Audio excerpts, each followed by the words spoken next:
Hey everyone, I'm Miss Bryce, and today I'm going to be reading one of my favorite books that I also used to read for First Chapter Friday in my fifth grade class. It's called The Insignificant Events in the Life of a Cactus by Dusti Bowling. When I was a kid pointed at me on the playground and shouted, "Her arms fell off," then ran away screaming in terror to his mom, who had to cuddle him on her lap and rub his head for like 10 minutes to get him to calm down. I think up until then, I hadn't thought about the idea that my arms must have actually fallen off at some point in my life. I had never really thought about not having arms at all. My missing arms weren't an issue for me or my parents. I never once heard either of them say, "Oh no, Avon can't possibly do that because that's only for armed people." Or they never said, "Poor Avon is so helpless without arms." And they never said, "Maybe Avon can do that one day, if she ever grows some arms." They always said things like, "You'll have to do this differently from other people, but you can manage." They would also say, "I know this is challenging, keep trying. You're capable of anything, Avon." I had never realized just how different I was until the day that horrible kid shouted about my arms having fallen off. For the first time, I found myself aware of my total armlessness. And I guess I felt like I was sort of naked all of a sudden. So I too ran to my mom, and she scooped me up and carried me away from the park, allowing my tears and snot to soak in her shirt. As she drove us home that day, I sat whimpering in my car seat and asked her what had happened to my arms and why they had fallen off. She told me they hadn't fallen off. I was just born like that. I asked her how I could get some new ones. She said I couldn't. I wailed in despair, and she told me to stop crying because having arms was totally overrated. I didn't know what overrated meant at the time because, like I said, I was really little and so was my brain. I kind of figured it out over the next few days, though, because my parents were constantly saying things like, "Coloring this picture with my hands is okay, but if only I could color it with my feet like Avon, now that would be fantastic.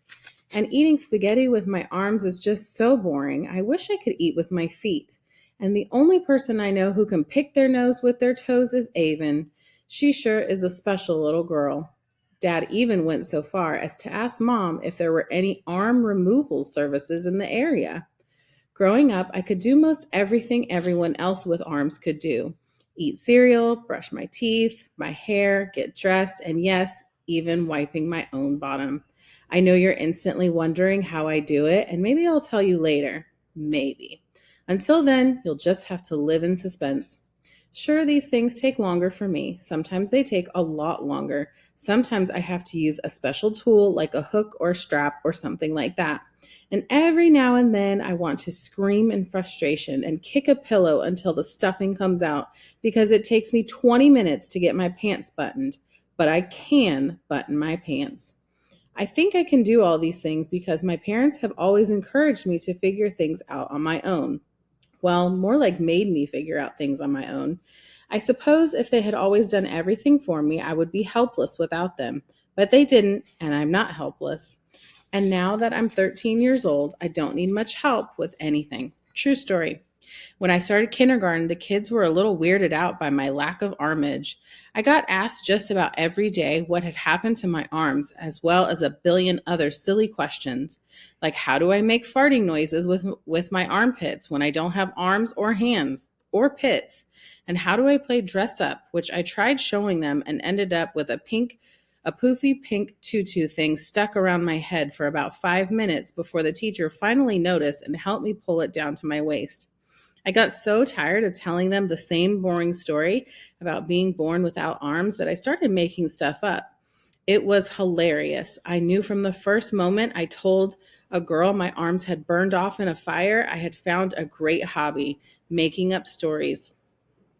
I loved the way her eyes grew wide with shock and the way her voice went all high pitched with excitement as she asked me a bunch more questions about my charred arms. Her, "What kind of fire accident?" Me, "A wild forest fire burning out of control." Her, "Where?" Me, "In the mountains of Tanzania." I honestly didn't know where Tanzania was or if it had any mountains. I think I had heard the name in an episode of Scooby Doo or something. Her, "How old were you?" Me, "Just a helpless baby. My mom barely rescued me in time. She pulled me from my burning crib and raced out of our flaming village, leaving a trail of fire all the way down the mountains as my arms burned to a crisp.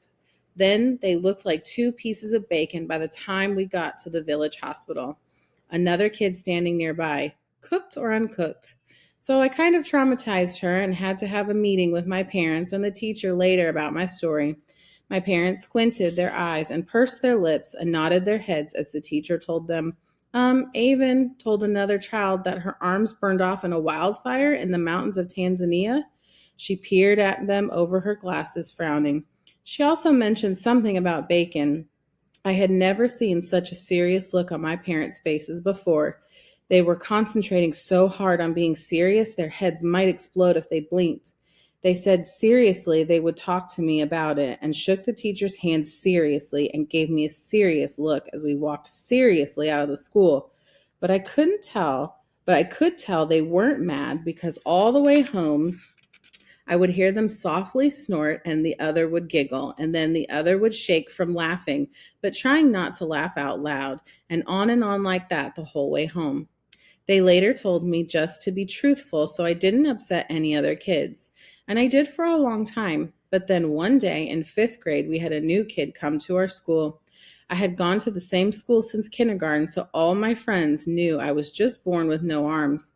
When I sat down at lunch with this kid, he said, "Whoa, what happened to your arms?" All my friends were looking at me, and what can I say? It exploded out of my mouth like an overfilled water balloon. I told him this crazy story about I had rescued a puppy that had been tied to the train tracks just in time before a train nearly ran it over, just in time for the puppy, but not for my poor flattened arms. You should have seen the look on this kid's face, priceless.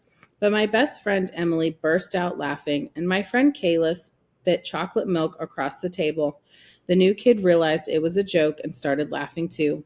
Pretty soon, everyone was constantly asking me, "Hey, Avon, where'd your arms go?" And I would have a new story to tell. Over time, my stories got more and more ridiculous. Alligator wrestling in the Everglades in Florida, freak roller coaster accidents, skydiving trips gone wrong. I made my stories as ridiculous as possible so people would always know I was joking. I grew up with those kids. I never felt out of place or anything like that. My armlessness wasn't strange or weird to them because, like I said, I had always gone to the same school. I never imagined my parents would make me leave. I never thought they would make me move all the way to Arizona and go to a new school right after starting eighth grade. Then again, I never imagined I would save the Old West, perform for an audience in the desert, and solve a mystery. You'd be surprised at all I'm capable of, though, even without arms.